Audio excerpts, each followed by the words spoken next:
Hello students, welcome to my YouTube channel. आप देख रहे हैं CUET 2024 के सॉल्यूशंस, जिसमें पहला क्वेश्चन है if A and B are symmetric matrices of same order then AB minus BA is A। अब इन चारों ऑप्शन में से आपको बताना है कि कौन सा ऑप्शन है। तो सबसे पहले आपको कॉन्सेप्ट क्लियर होना चाहिए कि what is a symmetric matrix. So you know if A transpose if A transpose is equals to A, then it is called a symmetric matrix। ये सिमेट्रिक मैट्रिक्स होता है। और अगर यही A transpose equals to minus A हो तो ये इसकी सिमेट्रिक मैट्रिक्स हो जाता है। हमको अभी इसकी ज़रूरत है, A transpose equals to A की ज़रूरत है। तो अभी यहाँ दिया हुआ है कि A is a symmetric matrix. So एक तो हो गया A transpose equals to A। In the same way B transpose equals to B। Now you have to check, आपको चेक करना है कि AB माइनस BA कैसा है। So let us consider X is equals to AB minus BA। अब आपको check करना है कि क्या ये सिमेट्रिक मैट्रिक्स है या इसकी सिमेट्रिक मैट्रिक्स है या जीरो मैट्रिक्स है या आइडेंटिटी मैट्रिक्स है।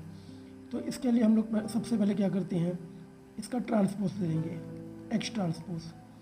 अगर X ट्रांसपोज X के बराबर आएगा तो वो हमारा सिमेट्रिक मैट्रिक्स है, सिमेट्रिक आएगा। और माइनस X के बराबर आएगा तो वो हमारा स्क्यू सिमेट्रिक मैट्रिक्स हो जाएगा। तो चेक करते हैं। तो हमारे पास है X is equals to AB minus BA। X का ट्रांसपोज लेने पर AB माइनस BA का transpose X transpose is equals to AB का ट्रांसपोज माइनस BA का ट्रांसपोज। यहाँ से आपको मिलेगा, यू नो दैट, आपको पता है कि AB ट्रांसपोज करने पे क्या मिलेगा, ये उल्टा अप्लाई होता है। तो B transpose into A transpose, और ये इसी प्रकार यहाँ पर A transpose B transpose. So you will get, अब B ट्रांसपोज की वैल्यू क्या है, B है। A ट्रांसपोज की वैल्यू A ट्रांसपोज की वैल्यू A, B ट्रांसपोज की वैल्यू B। अब आप देख सकते हैं कि अगर यहाँ मैं माइनस कॉमन ले लूँ तो ये बन जाएगा AB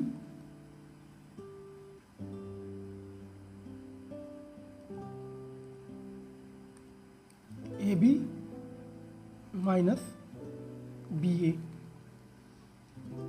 और ये AB माइनस BA क्या है, ये X ही तो है। AB माइनस BA क्या है, X है। तो ये हो गया minus X। So what we have taken, हमने लिया था X ट्रांसपोज और हमको मिला minus X, which means that X is a skew symmetric matrix. इसका मतलब AB माइनस BA एक स्क्यू सिमेट्रिक मैट्रिक्स है। सो option 3 is correct. Thank you. Now let us see the next question. If A is a square matrix of order 4 and determinant of A is equal to 4, then determinant of 2A will be. So for this you should know that determinant of KA is equal to k to the power n into determinant of A।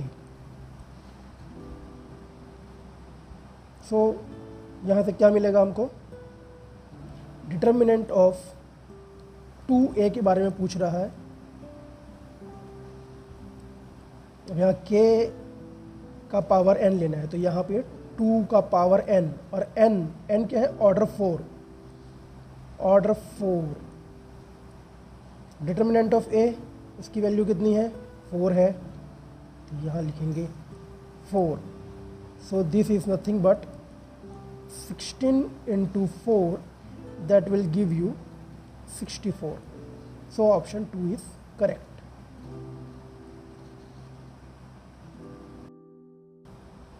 Now let us move to question number 3. इस question को solve कर रहे हैं। If matrix A that is of order 3 cross 2, matrix B is of order x cross y, then that is equal to matrix C that is of order 3 cross 1, then you have to tell what is the value of x and y. तो इस question को solve करने के लिए आपको basic knowledge होना चाहिए कि जैसे हमारे पास अगर कोई मैट्रिक्स है A जिसका ऑर्डर है m क्रॉस n, एक अनदर मैट्रिक्स है B जिसका ऑर्डर है n क्रॉस p, तो इन दोनों का जो प्रोडक्ट होगा C, उसका ऑर्डर होगा वो होगा m cross p, means A का रो और B का column. So using this let us see A 3 cross 2 ये दिया है हमको, B x cross y is equals to C 3 cross 1। अगर आप कंपेयर करेंगे तो आप देख सकते हैं 3 का 3 यहाँ आया है और ये y का 1 यहाँ आया है। इसको कंपेयर करेंगे, देखो p यहाँ है, वैसे ही ये y का 1 यहाँ है। y का 1 है तो उसके लिए दो ऑप्शन है, तो ये y इक्वल्स टू 3 कैंसिल हो गया, y इक्वल्स टू 3 ये भी कैंसिल हो गया। अब आपके पास दो ऑप्शन है, आपको x की वैल्यू देखनी पड़ेगी। अब देखो यहाँ n है, यहाँ भी n होता है, तो उसी हिसाब से यहाँ 2 है और यहाँ x है, तो x की वैल्यू होगी 2, y की वैल्यू होगी 1। तो x की वैल्यू 2, y की value 1, option 2 is correct. So let's see another question.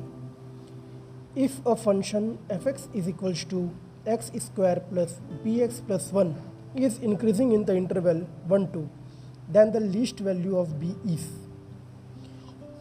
अब ये फंक्शन जो है इंक्रीजिंग फंक्शन है।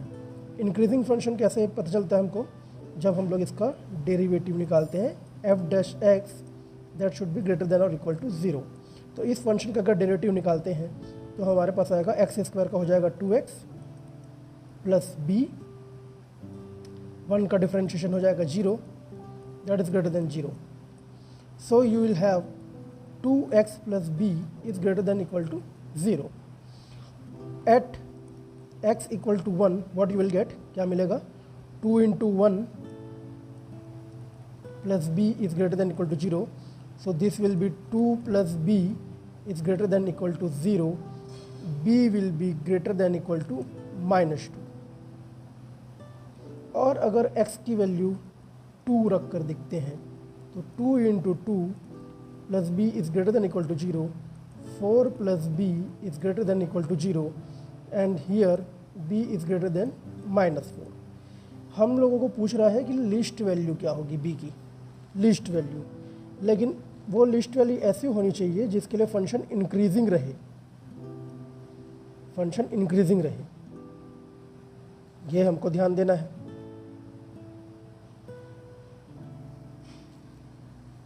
तो b की कौन सी वैल्यू लेंगे। अब अगर आप इसको नंबर लाइन पे ड्रॉ करें, ये -4, ये -2 और ये 0, तो b greater than -4 means -4 to infinite and b greater than -2 means -2 to infinite. Common part हमको मिल रहा है -2 से infinite, means b greater than -2 is the least value for which the function will be increasing. ऐसे आपको -2 लेना है। इसको और अच्छे से समझने के लिए ऐसा समझ सकते हैं कि जैसे हमारे पास फंक्शन जो दिया हुआ है कि x स्क्वायर प्लस bx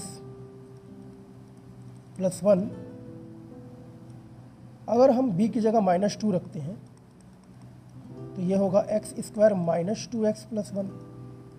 अगर b की जगह -4 रखते हैं तो x स्क्वायर -4x प्लस 1। अब x की वैल्यू अगर 1 लेते हैं तो हमको मिलेगा 1 -2 प्लस 1, जिससे ये मिल जाएगा हमको 0। अगर x की वैल्यू 2 लेंगे तो मिलेगा 4 minus 4 plus 1 that will be 1, means both the values are positive values.